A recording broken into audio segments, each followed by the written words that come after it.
మనందరం గ్రంథాలు తెరుద్దాం. యెహెజ్కేలు గ్రంథము 36వ అధ్యాయము 26వ వచనం అందరం కలిసి చదువుకుందాం. Ezekiel chapter 36 verse 26. నూతన హృదయము మీకు ఇచ్చేదను, నూతన స్వభావము మీకు కలుగచేసేదను. రాతి గుండె మీలో నుండి తీసివేసి మాంసపు గుండెను మీకు ఇచ్చేదను. నా ఆత్మ మీ అందుంచి నా కట్టడలను అనుసరించు వారిని గాను నా విధులను గైకొను వారిని గాను మిమ్మును చేసేదను. ప్రార్థన. పరిశుద్ధ ప్రేమ కలిగిన తండ్రి, నీకు స్తోత్రాలు. ఈ సాయంకాల సమయంలో ఇప్పటి వరకు పాటల ద్వారా నీ నామాన్ని మహింపరచుకున్నావు ప్రభా. ఎన్నో కుటుంబాల కొరకు విజ్ఞాపన చేయడానికి సహాయం చేసావు, నీకు వందనాలు. నీ సన్నిధి మా మధ్యలో ఉంది కనుక స్తోత్రాలు. బలమైన రీతిలో పరిశుద్ధాత్మదేవా నీవు నీ కార్యాలు చేస్తున్నావు, అందుకై స్తోత్రాలయ్యా. షార్ట్ మెసేజ్ని మా కొరకు ఆశీర్వాదకరంగా ఉంచండి. నీవు మాత్రమే మాట్లాడు ప్రభా, నన్ను సంపూర్ణంగా నీవే మరుగు చేయమని వేడుకుంటూ శ్రేష్టమైన నీ వాక్య సత్యాలు మీరే మాకు బయలుపరచండి. మా బోధకుడుగా మీరు ఉండుమని యేసు నామమున ప్రార్థిస్తున్నాం తండ్రి, ఆమేన్. నూతన సంవత్సరంలోకి రాగానే నూతన సంవత్సరంలో కొత్తదనం ఏంటి అని మనం ఆలోచన చేసినప్పుడు దేవుడు మనకు నూతన హృదయాన్ని ఇస్తారని, నూతన స్వభావాన్ని ఇస్తారు అనే మాటను ఇదే వచనం నుండి మనం ధ్యానం చేశాము. కానీ ఈరోజు నేను చెప్పాలనుకుంటున్న అంశం ఏంటంటే, దేవుడు రాతి గుండెను తీసివేసి మాంసపు గుండెను ఇస్తాడు అని వాగ్దానం చేస్తున్నాడు. రాతి గుండె, మాంసపు గుండె, ఒకవైపు రాతి గుండె అని రాసుకొని ఒకవైపు మాంసపు గుండె అని రాసుకుంటే రాతి గుండెలో ఉండే లక్షణాలు ఏంటి, మాంసపు గుండెలో ఉండే లక్షణాలు ఏంటి? అఫ్కోర్స్ మనందరికీ హార్ట్ దాదాపు ఒకే రకంగా ఉంటుంది. కొంతమందికి బహుశా కొలెస్ట్రాల్ వలనో రకరకాల హార్ట్ డిసీజెస్ వలన కొంచెం హార్ట్లో చిన్న చిన్న బ్లాక్స్ ఉండొచ్చు. కొంతమందికి, మోస్ట్ ఆఫ్ ద పీపుల్కి హార్ట్ లెఫ్ట్ సైడ్ ఉంటుంది, కొంతమందికి మాత్రం హార్ట్ రైట్ సైడ్ కూడా ఉంటుంది. సో అది కూడా ప్రపంచంలో మనకు కనబడుతూ ఉంటుంది. అయితే దేవుని వాక్యంలో హృదయము అనగానే అది లిటరల్గా మనకు కనబడే గుండెకాయ, లేకపోతే ఒక ఈసీజీనో ఒక ట్రెడ్మిల్ టెస్టో లేకపోతే ఎకోలోనో మనకు వచ్చే హార్ట్ కండిషన్ అది కాదు. కానీ మన అంతరంగం, మన లోపలున్న మన ఆలోచనలు, హార్ట్ అనేది చూడండి, it is the seat of all emotions అంటారంటే ఒక మనిషి యొక్క ఆలోచనలు, తలంపులు అవన్నీ కూడా హృదయంలోనే ప్రాసెసింగ్ అనేది జరుగుతూ ఉంటుంది. అందుకే దేవుని వాక్యంలో దేవుడు సెలవిస్తున్నాడు, నా కుమారుడా నీ హృదయమును నాకు ఇమ్ము. దేవుడు మన కానుకల కంటే, మనం ఆయనకి ఇచ్చే అర్పణల కంటే, ఇంకా మనం ఆయన సన్నిధిలో చేసుకునే మొక్కుబడుల కంటే, వాటన్నిటికంటే ప్రాముఖ్యంగా దేవుడు అడిగేది ఏంటంటే నీ హృదయాన్ని నాకు ఇవ్వు. So the most important thing in a human body is the heart.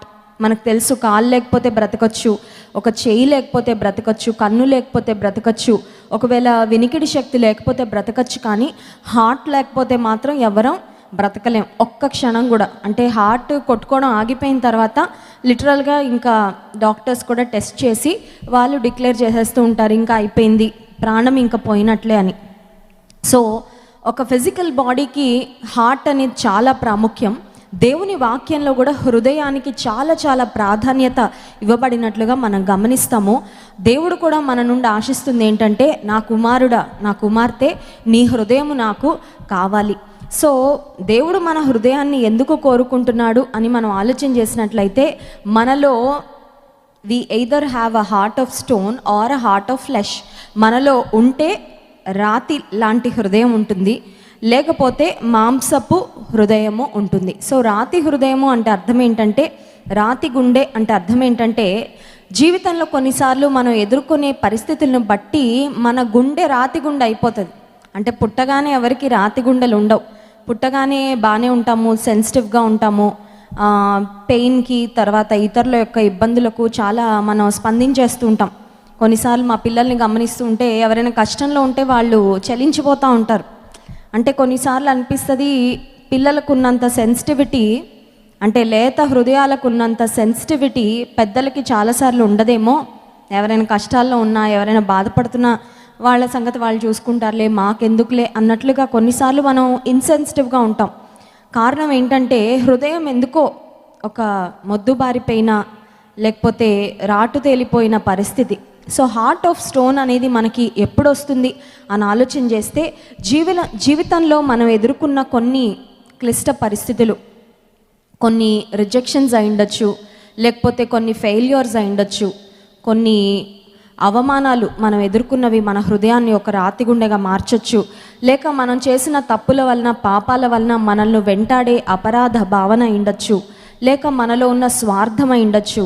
మనలో ఉన్న పగ తీర్చుకోవాలి, రివెంజ్ తీర్చుకోవాలి అనే స్వభావం ఉండొచ్చు. మనలో ఉండే ద్వేషం ఉండొచ్చు. లేకపోతే ఇతరులు మనల్ని మోసగించినప్పుడు కూడా మన హృదయము నేను మోసగించబడ్డానని ఫస్ట్ చాలా బాధపడతాము. ఆ తర్వాత ఏంటంటే ఆ గుండెంతా ఒక స్పందన లేని హృదయంగా మారిపోతుంది. కొన్నిసార్లు జీవితంలో ఒంటరితనం, లోన్లీనెస్, నన్ను ప్రేమించేవారు ఎవరూ లేరు, నాకు తోడుండేవారు ఎవరూ లేరు, నాకు భరోసా ఇచ్చేవారు ఎవరూ లేరు, అలాంటి పరిస్థితుల్లో కూడా గుండె ఒక రాతి గుండెలా అయిపోతుంది. కొన్నిసార్లు ఏంటంటే మనకు కలిగిన గాయాలు, అవి మాటల ద్వారా కానీ చేతల ద్వారా కానీ, మన చుట్టూ ఉన్నవారు మనకు చేసే గాయాలు, ఆ తర్వాత కొన్నిసార్లు ప్రపంచంలో జరుగుతున్న పరిస్థితులను చూసినప్పుడు కూడా కొన్నిసార్లు మన గుండె రాతి గుండెలా అయిపోతుంది. చూడండి, ఒకప్పుడు ఎక్కడైనా మానభంగం జరిగిందంటే, ఒక రేప్ జరిగిందంటే దాన్ని వార్తల్లో చాలా పెద్దగా వేసి టీవీ ఛానల్స్లో చాలా ఎక్కువ చెప్పేవారు. కానీ ఈ రోజుల్లో ఐ థింక్ చాలా విషయాలు వెనకాల జరిగిపోతున్నాయి. వాటిని ఎవరు పట్టించుకోవడం లేదు. ఒకప్పుడు ఏదైనా హత్య జరిగింది అంటే 10 మంది దాని గురించి చెప్పుకొని మాట్లాడుకొని బాధపడేవారు. ఇప్పుడు ప్రపంచంలో చాలా హత్యలు జరుగుతూ ఉన్నాయి, చాలా మోసాలు, చాలా అన్యాయాలు, చాలా భయంకరమైన పనులు జరుగుతున్నాయి. కానీ వాటి గురించి మనం వార్తల్లో చూస్తాం. కాకపోతే రోజంతా దానికోసం ఆలోచన చేసి బాధపడి డిస్కస్ చేసుకునే అంత పరిస్థితులు అయితే ప్రపంచంలో లేవు. కారణం ఏంటంటే ప్రపంచంలో రోజు రోజుకి చెడుగు అనేది ఎక్కువైపోతుంది. The evil in the world is increasing day by day. ప్రపంచంలో మానవుల తలంపులు, మానవ హృదయము రోజు రోజుకి చెడిపోతుంది. కనుక ప్రపంచంలో జరుగుతున్న పరిస్థితులు, హ్యాపెనింగ్స్ ఇన్ ద వరల్డ్, వాటిని చూసి కూడా కొన్నిసార్లు మన హృదయము ఒక కఠినమైన హృదయంగా, ఒక మొద్దుబారిపోయిన హృదయంగా, ఒక రాతి హృదయంలాగా మారిపోయే అవకాశాలు చాలా ఉన్నాయి. ఇప్పుడు రాతి హృదయానికి మాంసపు హృదయానికి ఉన్న తేడాలు ఏంటి అంటే, రాయి అనేది ఎప్పుడు బరువుగా ఉంటుంది, అవునా కదా? Stone is always heavy but flesh is light. అంటే అట్లీస్ట్ స్టోన్తో కంపేర్ చేస్తే, రాతితో మనం పోలిస్తే మాంసం అనేది ఖచ్చితంగా లైట్ వెయిట్, కొంచెం తక్కువ బరువే ఉంటుంది. సో దేవుడు మనకు రాతి హృదయాన్ని తీసేసి మాంసపు హృదయాన్ని ఇస్తాడంటే, ద్వేషంతో, కోపంతో, ప్రతీకారేచ్ఛతో, పాపంతో, అవమానంతో, అపరాధ భారంతో, తర్వాత మోసగించబడ్డాము అనే బాధ, ఒంటరితనము అనే భారము, ఈ భారాలన్నిటితో ఒక రకమైన బరువుగా అయిపోయిన గుండెను, ఆ వెయిట్ అంతా దేవుడు తీసేసి మాంసపు గుండెగా, తేలికైన అనుభవాలతో దేవుడు మన హృదయాన్ని, మన జీవితాన్ని నింపుతానని వాగ్దానం చేస్తున్నాడు. ఇంకొకటి ఏంటంటే, ఒక రాయి మనం గమనించినట్లయితే యూజువల్గా ఒక స్టోన్ అనేది కోల్డ్గా ఉంటుంది. కానీ మాంసం అనేది యూజువల్గా it is hot, or at least ఒక రాయిలో జీవం ఉండదు, కానీ ఒక మాంసంలో అయితే, ఒక మాంసపు ముద్దలో ఖచ్చితంగా జీవము ఉంటుంది. ఆ తర్వాత మనం ఆలోచన చేస్తే, ఒక రాతికి ఏ విధమైన ఫీలింగ్స్ ఉండవు. ఒక రాయి తీసుకెళ్ళి ఒక సముద్రంలో పెట్టి దాని మీద ఎంత జల ప్రవాహం అన్న వెళ్ళనివ్వండి, ఆ రాతిలోకి ఒక్క చుక్క కూడా వెళ్ళదు. ఎందుకంటే ఆ రాయి స్వభావమే అంత. దాని మీద నుంచి ఎన్ని పొర్లి పారినా రాయిలాగే ఉంటుంది. కానీ ఒక మాంసం అలా కాదు. దాన్ని ఒకవేళ ఒక వేడి దానిలో వేస్తే అది కరిగిపోతుంది, లేకపోతే కుక్ అయిపోతుంది. చూడండి, ఒక చికెన్ మనం తీసుకున్న, ఒక మీట్ మనం తీసుకున్న, ఒక హీట్కి ఎక్స్పోజ్ చేసినప్పుడు అది వెంటనే అదొక మెత్తగా అయిపోతుంది, లేకపోతే అది ఇట్ స్టార్ట్స్ కుకింగ్, సాఫ్ట్ అని అయిపోతూ ఉంటుంది. సో రాయి అనేది ఇన్సెన్సిటివిటీ, అంటే స్పందన లేని హృదయానికి సాదృశ్యం అయితే, ఒక మాంసపు హృదయం అనేది స్పందించే హృదయానికి సాదృశ్యం. నేటి దినాల్లో సువార్త విని స్పందించే వాళ్ళు చాలామంది. దేవుని మహాకృపను బట్టి పరిశుద్ధాత్మ దేవుడు ఒక సేవకుని ద్వారా, దైవజనుని ద్వారా దేవుని వాక్యం అందిస్తున్నప్పుడు ఆ వాక్యాన్ని విని స్పందించే హృదయాలు కొన్నైతే, కొంతమంది హృదయాలు ఎలా అంటే, మీరు ఎంతైనా చెప్పుకోండి, మాకు మాత్రం ఎక్కవు, మేము మాత్రం మార్చుకోము, నేను ఎలా ఉంటానో నేను అలాగే ఉంటాను, నేను ఇలా ఫిక్స్ అయిపోయాను, నా జీవితాన్ని ఎవరు మార్చలేరు అని వాళ్ళు డిసైడ్ అయిపోతారనమాట. కొంతమంది దేవుడు పరలోకానికి రమ్మని బ్రతిమలాడుతున్నాడు, పిలుస్తున్నాడు, జీవం ఇస్తాను, జీవాన్ని కోరుకో అని చెప్తాడు. కానీ నిత్య జీవం నీకు ఇస్తాను అని బలవంతంగా మెడ పట్టుకొని లాగడం కానీ, ఒక కుక్కకి చైన్ వేసి లాగుతాం చూడండి, అట్లా చేయడు దేవుడు ఎవరిని. అందరికీ మనకి స్వేచ్ఛనిచ్చాడు, స్వాతంత్రాన్ని ఇచ్చాడు. జీవాన్ని కోరుకో, మరణాన్ని తప్పించుకో, నీకోసం నేను మరణించాను, నీ శాపాన్ని నేను భరించాను, నీకు ఒక నూతన జీవితాన్ని ఇస్తాను, ఆనందకరమైన సమాధానకరమైన బ్రతుకునిస్తాను అని దేవుడు పిలుపుని మాత్రం ఇస్తాడు. కానీ ఎవరిని దేవుడు బలవంతము చేయడు. సో మన హృదయము రాతి హృదయంగా మిగిలిపోవాలా, లేక దేవుని మాటలకు స్పందిస్తూ ఒక మాంసపు హృదయంగా మార్చబడాలా అనేది మన చేతుల్లోనే ఉంది అనే విషయాన్ని మనం గుర్తించాలి. హెబ్రీ పత్రిక 3వ అధ్యాయము 7-8 వచనాల్లో మనం చూసినట్లయితే, ఇశ్రాయేలీలు తమ హృదయాలను కఠినపరుచుకున్నారు అనే మాట వాక్యంలో చూస్తాం. Hebrews chapter 3 versus 17 and 18. ఎవరి మీద 40 ఏండ్లు ఆయన కోపగించెను, పాపము చేసిన వారి మీదనే కదా. వారి శవములు అరణ్యములో రాలిపోయెను. తన విశ్రాంతిలో ప్రవేశింపరని ఎవరిని గూర్చి ప్రమాణము చేసెను, అవిధేయులైన వారిని గూర్చియే కదా అనే మాట మనం చూస్తున్నాము. వారు తమ హృదయములు కఠినపరుచుకున్నారు, ఇశ్రాయేలీలు తమ హృదయాన్ని కఠినపరుచుకున్నారు అనే మాట కూడా దేవుని వాక్యంలో మనం గమనిస్తున్నాం. They hardened their hearts. దేవుని అద్భుతాలు చూస్తూనే ఉన్నారు, దేవుడు చేసిన సూచక్రియలు చూస్తూనే ఉన్నారు, దేవుడు వారిని ప్రొవైడర్గా వారి అవసరతలన్నీ ఎలా తీరుస్తున్నాడో, ఆకాశం నుండి ప్రతిదినము మానక మన్నా ఎలా కురిపిస్తున్నాడో చూస్తూనే ఉన్నారు. రాత్రి కాలంలో వారికి చలి వేసి, లేకపోతే ఏమైనా భయంకరమైన జంతువులు వారి మీద దాడి చేసో, లేకపోతే దోమలు ఏవైనా కుట్టి విష కీటకాలు వారి మీద దాడి చేసి వారికి ఇబ్బందులు కలుగుతాయని రాత్రి కాలంలో ప్రతిరోజు దేవుడు పిల్లర్ ఆఫ్ ఫైర్ అంటే అగ్ని స్తంభంగా వారితో ఆయన సన్నిధిని ఉంచాడు. వారికి చక్కగా రాత్రి కాలంలో చల్లటి వాతావరణంలో, వృద్ధాప్యంలో ఉన్నవారు ఉంటారు, చంటి బిడ్డలు ఉంటారు, బలహీనులు ఉంటారు, వాళ్ళు ఇబ్బంది పడకూడదని వారికి చక్కగా వేడిగా వెచ్చగా ఉండడానికి ఆయన ఒక అగ్ని స్తంభం నుంచి, పగటిలో ఆ ఎండలో ఎక్కడ సొమ్మసిల్లిపోతారో, ఎండలో ఎండ దెబ్బ తగులుతుందో అని వారి కాపుదలగా ఒక మేఘ స్తంభంగా, ఒక పిల్లర్ ఆఫ్ క్లౌడ్గా వారి మీద ఉండి అంత అద్భుతంగా దేవుడు వారిని నడిపిస్తే, దేవుని యొక్క మంచితనాన్ని, దేవుని యొక్క ఆశ్చర్య కార్యాలను వారు ఎక్స్పీరియన్స్ చేస్తూ సహా వారి హృదయాలను కఠినపరుచుకున్నారు. అందుకే దేవుడు మీరు నా విశ్రాంతిలో ప్రవేశించరు అని దేవుడు వారిని శపించాడు. ఇశ్రాయేలీలో ఎవరైతే దేవుని మీద సనిగారో వారు వాగ్దాన దేశంలో కనానులో ప్రవేశించలేకపోయారు అని దేవుని వాక్యంలో మనము గమనిస్తున్నాం. సో దేవుని ప్రజలంగా ఉన్న మనకు, మనందరి విషయంలో దేవుడు ఆయన ప్రేమ కలిగిన వాడే, ఆయన కృప కలిగిన వాడే. మనందరికీ వాగ్దానం చేస్తున్నాడు, మాంసపు హృదయాన్ని మీకు ఇస్తాను, రాతి గుండెను తొలగించి అని.